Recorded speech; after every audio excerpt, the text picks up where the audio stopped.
مواسم اجازات، العيال اللي هتتولد عادي خالص مكاتب الصحة موجودة علشان خاطر تسجيل الأطفال اللي هم هيتولدوا في أيام الأجازات والأعياد. كل سنة وأنتم طيبين.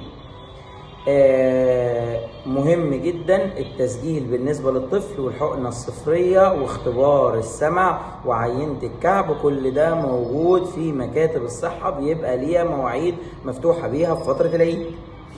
ولكن التطعيمات سواء كانت 2 و4 و6، انا سالت ناس قالوا انها بتبقى مفتوحه، وسالت ناس اخرى قالوا احنا ممكن ما نكونش عرفنا نديها للعيل الصغير.